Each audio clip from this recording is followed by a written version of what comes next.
All right, welcome and good morning. We have a episode of Money Mornings with you dealing with credit reports. This was a requested one, popped up a few times. A lot of credit reports have inaccuracies. Some people don't understand how to read them. There's a lot going on with credit reporting. What is a commonality that you normally see, Andrew, when it comes to credit reports with people and confusions and stuff?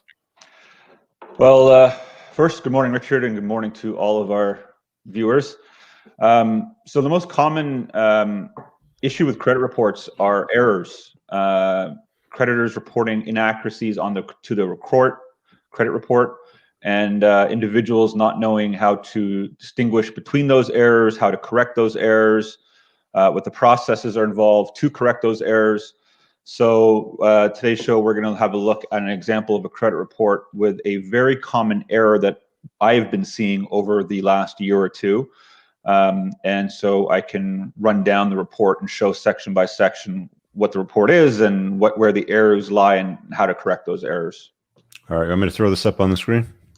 Yeah, so you can start with that first page. All right, let's dive right into this then. Here we go. So what this is this is a credit report, and information has been redacted so that privacy and confidentiality of the individual has been removed. What you're basically going to see here is just generalized and vague information of the individual's credit report.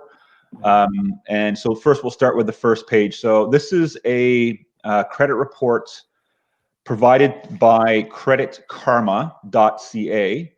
Here in Canada, and this is a website that provides a free service once you've registered. So you got to register your email address or an email address and a password to access the website. And essentially what they'll do is they'll go through some security questions with you, personal information as well as credit information, so they can release the credit information to you.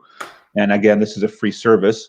Now, Credit Karma gets their information from TransUnion. So if you look at the very middle of the page, it says accounts. Here's every account that appears on your TransUnion credit reports. So this is a TransUnion report that is provided by Credit Karma. Now, so for this individual, the very first section is your revolving trade items. So at the very top left of the screen, you're essentially seeing revolving on there, and it lists all your revolving items. And then a revolving item is a credit item that requires a payment that can change from month to month based on how much you owe on that product. And changes of payment are only applied to credit cards and lines of credit, and retail store charge cards. So anything that's a line of credit, a credit card, or a retail store charge card will be under your revolving items. So on this example, you got 1, 2, 3, 4. You got 4 creditors listed: Royal Bank of Visa for $5,000 approximately, Capital One for $5,000 approximately, Canadian Tire for $14,000 approximately, and then MBNA MasterCard for $8,000 approximately. So this individual has the 4 items, and then below it you see a couple other items with 0 balances, and those are really irrelevant. Now, if you actually want to see more information about that specific product, you can see that the product has been circled or squared off. There's a plus mark next to the balance. If you click on that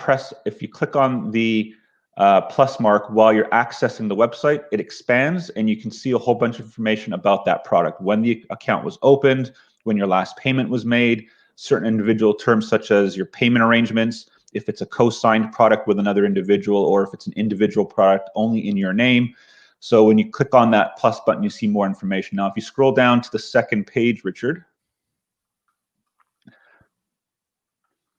here are your installment items. Now, installment items are items where your monthly payment remains consistent month after month. Those are loans, such as car loans, unsecured loans, and mortgages. So in this section, you'll see that there's a couple of trade items. This first one here, that you can't actually see the name of the lender. So Scotia Dealer Advantage on the top there. Yeah, so that's Scotia Dealer Advantage. That's clearly a car loan. That's roughly $14,000. There's a Fairstone Financial loan here for $13,000. They used to be known as City Financial.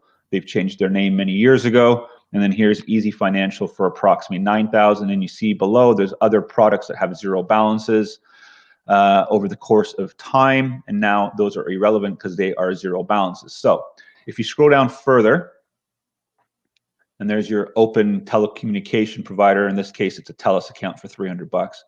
Now, scroll down a little further there, Richard.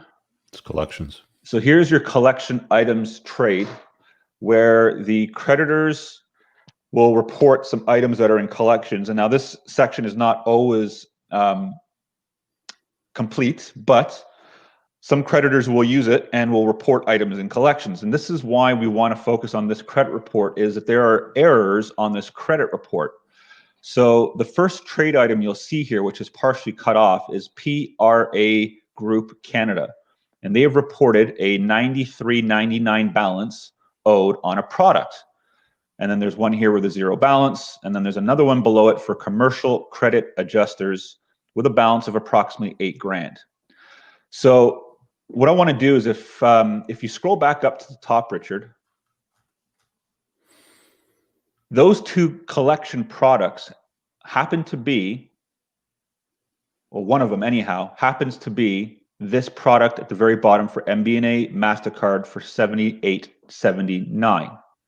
Now, that is an error. If you scroll down further, and I'll explain why that's an error. And then so scroll back up again. It's that one over there at Com Credit Adjusters. No, that one is actually, that one is the commercial credit adjusters account for $7,800 here. So that is essentially it's been reported twice, is what you're saying. It's been reported twice. It's a duplicate listing. Now, if you scroll up to that second page, once again, to the installments, there's also a loan here, Fairstone, for $12,792. If you scroll down, that Fairstone loan happens to be this loan here under PRA Group Canada for $93.99. Why is it a different amount? That was essentially based on write-off. The lender would have sold the account to a debt buyer, and that would have been the balance of the account when the debt buyer would have purchased it. That's not the amount they pay for it, but they based the purchase on that amount there. Now, okay. So you're saying the debt buyer bought the debt balance at $93.99, but according to the installment section here, the $12,792 is still accruing interest? Yes, and that would have been the balance according to Fairstone. So there's a little bit of a balance discrepancy, but regardless, that is the same product. And when you scroll down further, I'll show you why it's the same product. So if you actually keep scrolling, let's stop here for a moment because there's credit inquiries that I want to touch on to. So here's a section on your credit report which lists all the inquiries that creditors have made on your credit report based on your application for credit. And in this case, you'll see quite a few items. You got Royal Bank of Canada for a Visa product. You got Easy Financial. You got Easy Financial a second time. Royal Bank of Canada a second time. If you keep scrolling down, you'll see a whole bunch of inquiries. Now, I've redacted some of the inquiries with specific names of institutions that would give away the individual client's location. So I didn't want to have a specialized location. So here I just remove those creditor listings, and we continue with Easy Financial, Royal Bank again, Ford Canada. Let me just chime in here for a second, if I may. Sorry to jump in because I know this is kind of your wheelhouse, but you got credit inquiries May and September of 2019. Again, August 2019. This is the same company they went to a month later, and they hit the credit report a second time. How long have these been on their credit report reported? So these are all recent. Okay. And then we've got the collections here reported 20. So this person is making the classic error that a lot of people do when they end up with credit card debt. They end up in a situation where they can't handle the shit that they've created for themselves. We got $9,000 in debt here, $7,800. Some of these are, of course, duplicates. So they've got, it looks like close to the Canadian Tire with another $15,000 there, probably plus with the interest that accrues because they're at 28.8%. We're talking $35,000. They work themselves in a position where they can't afford the debt that they've got, and then they go running around looking to try to borrow more money to kind of dig themselves out of the hole they've already dug themselves in. Is that what I'm looking at here?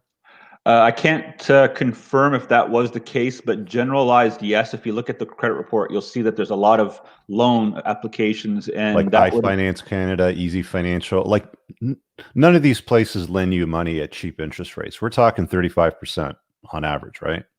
Well, yeah, Easy Financial is usually higher than that, but from the What do they lend at? I think Easy Financial starts at 45%. Yeah. So, I mean, you got to screw your head on, right, guys? I mean, if you're out there borrowing money on credit cards to buy stuff that you can't afford to pay off, and then you're carrying a balance for months, and then you try to dig your way out by borrowing more money at a higher interest rate, 40%, borrowing money at 40% to pay off 19.99% is probably about the dumbest thing that you can do. And yet the government allows people to go out and do this on a day-to-day basis. It's just insane to me that Canada lets this happen. You know, they lock us down in our houses like a bunch of children, but they let this happen. Anyway, carry on. I'll get off my soapbox. All right. So if you keep scrolling down, those are your inquiries on the credit report for this individual. There's quite a few inquiries. As you can see, the inquiries stay on your report for, I believe it's a period of 3 years. So you'll see some inquiries here. Actually, well, we're going back to 2015. When did you print this up? I only printed this off about 4 days ago. I think it was on Tuesday I printed this off. But anyhow, last time I checked, it was 6 years on the inquiries. But anyway, yeah, okay. Yeah. So if you keep scrolling here, as you can see, there's then a section for personal information. It'll have the person's name.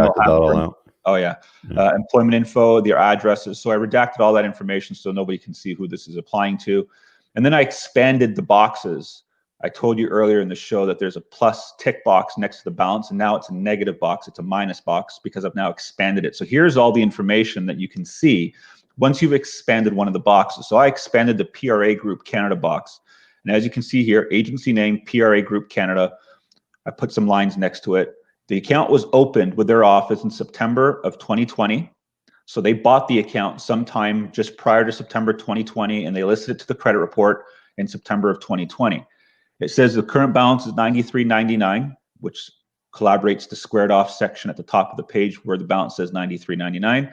Original creditor, Fairstone Loans, and then in brackets, Citi, because they used to be known as Citi Financial. So here is a notation confirming that PRA Group Canada has bought the Fairstone account and are now the legal owners of the Fairstone accounts. So they've reported the balance to the report for $93.99. The error in this is that how does the average person know that the agency is a debt buyer versus a third-party collection agency? Because there's a difference. I mean, there's companies that will buy debt for cents on the dollar. They won't acknowledge the amount that they're paying. They just never tell us. But we know that it's somewhere between 2 or 3 cents, maybe upwards of 10 cents. But it's pennies on the dollar. How does somebody know that it's a purchase debt from a creditor versus a debt that's been assigned on contingency, meaning a third-party collection agency is now introduced because party one is obviously the debtor, party two is a creditor, and then the third party now becomes a collection agency. So when a third-party collection agency gets involved, how can somebody tell off their credit report if it's a debt buyer or if it's been assigned to a third-party collection agency? Well, it's a good question, and sometimes the credit report will list under the trade item that the account has been sold. So in this example here, if I had expanded the box at the top for Fairstone, which I did not, but if I had, there may be a notation, and if I remember correctly, there was not one on this, which says that Fairstone sold. And therefore, when you see on this item here for PRA Group, where it says Fairstone, you would then be able to imply or infer that if Fairstone listed it as sold and PRA's group is listing it on the report, then it's now PRA's product. But that is based on experience with us. That's what we've been doing for 15 years. We're familiar with that process. So to the ordinary individual, they might not understand that. But regardless, this is an issue because the Fairstone product is reported twice, once by PRA Group, once by Fairstone. Fairstone have sold the account. They sold the rights to PRA Group. So Fairstone should have updated the credit report on that first section that says zero balance rather than 13,000 or 12,000 and change, whatever that number was. I think it was 12,792 because I got a printed copy here in front of me. So that is a significant error because essentially that balance is now reported twice to your credit report. So rather than you owing roughly $10,000, you're now owing $20,000, and that extra $10,000 is going to hurt your credit score. Now, how much is it going to hurt your credit score? Nobody knows, because the credit reporting agencies do not give you algorithm knowledge as to how they differentiate credit scores. So we don't know how they build those scores. The only way to really know how to get that or to know what the difference in your credit score will be is to have the report corrected, and then when the new score is updated, you then now know the difference between the error and the non-error. So that is an important issue here on many individuals' credit reports, is that creditors who are selling the account are supposed to update the credit report to state that the balance is now zero to the original creditor and that the debt buyer, in this case, PRA Group, are now owed the money. So you got to keep your eye on the credit report, your own personal credit report, to ensure that there are not duplicate listings or any other errors that can be found. Now, if you scroll down further on this document, Richard, there's another listing here. So there's one for commercial credit adjusters, and it's been squared off with a balance of 78.80.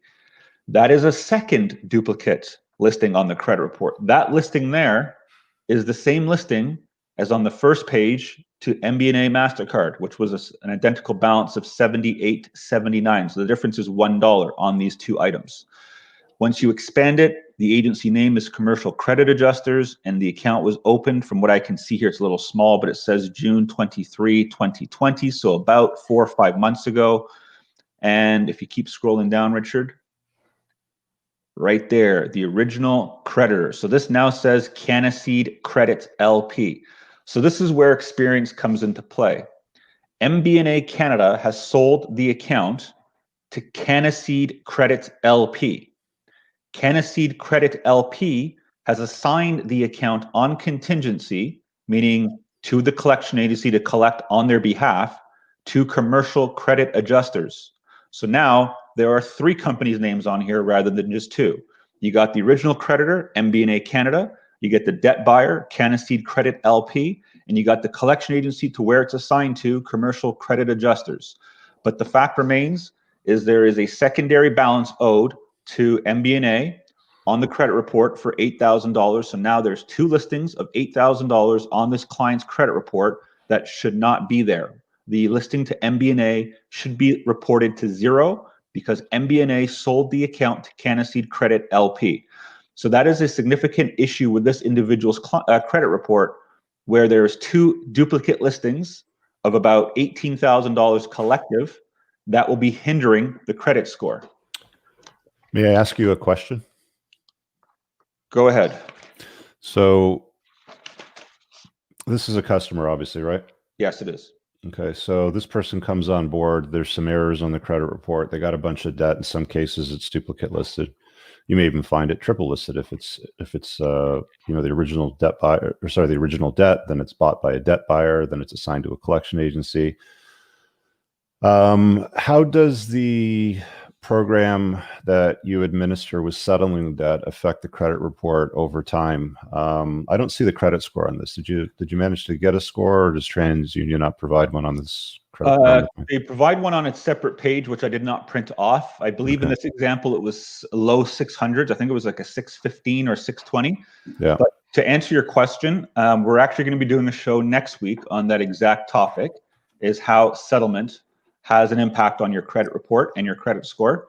Yeah. So next week, I'm going to be doing a case-by-case comparison of a credit report from a year or 2 ago, and then a credit report from current. And you'll see how the trade items have been reflected with updated balances because the account has been settled. You're going to see how the credit score has changed for the positive or for the negative. And we'll be talking about that in next week's show. Just to kind of tease a little bit, but I mean, I did a case study around 2006 for the mortgage industry showing, I think, a 14-month difference between enrollment and then settled debt. And it looked like the credit score on average went up like 100, 120, 140 points. Like, you're still seeing the credit scores go up once you get involved and clean up the debt and deal with the inaccuracies? Yes, it all depends. Again, it's all case by case. It all depends on how much debt was owed. It all depends on the circumstances around the debt. But I'd say on 95% of the updated files, we are seeing increased credit scores. So that is a positive thing when a client has approached us looking to eliminate their debt, and we are successful with that. And then on top of that, their credit score has been able to increase. So it's a win-win situation, which is very positive. But essentially what I've just shown is that for those who are very diligent with their finances. They need to keep an eye on the credit report because the credit reports are not always accurate, and you want to make sure that what it is on your credit report is an accurate reflection of your situation because you want to maximize your score if possible. And on that example of the credit report I provided for a Credit Karma, which introduces a TransUnion credit report, you saw 2 examples of duplicate listings which will damage that client's credit report. And those will be tackled. I'm going to be discussing that with that client. And we're going to have those corrected, and we're going to see a credit score increase once those have been corrected. How often does that happen when somebody's got debt? Quite frequently. Like you saying, like on a balance of probabilities, it's like more often than not, like we're talking 51% of the time plus or more? I would say that on files of debt purchases, so creditors selling to a debt buyer, I'm seeing an error probably around 35 to 45% of the time. So just under half the time, which is still pretty significant and pretty frequent. All right, so we'll wrap it up on that note because we try to keep these shows tight under 20 minutes. So come back next week on Saturday, 9 a.m. If between then you've got $15,000 or more in credit card debt, you're in Canada, with the exception of Alberta, you can visit totaldebtfreedom.ca and you'll get a free consultation from the office. They'll let you know, what a program remedy would look like to get rid of the credit card debt. And even if we're not a good fit, we'll send you off in the right direction. Andrew, thanks for that. That was enlightening. We'll see you guys next Saturday, 9 a.m. with kind of a follow-up to this with some more information about, like the next steps, obviously. So see you guys next week. All right, guys, take care. All right, have a good one.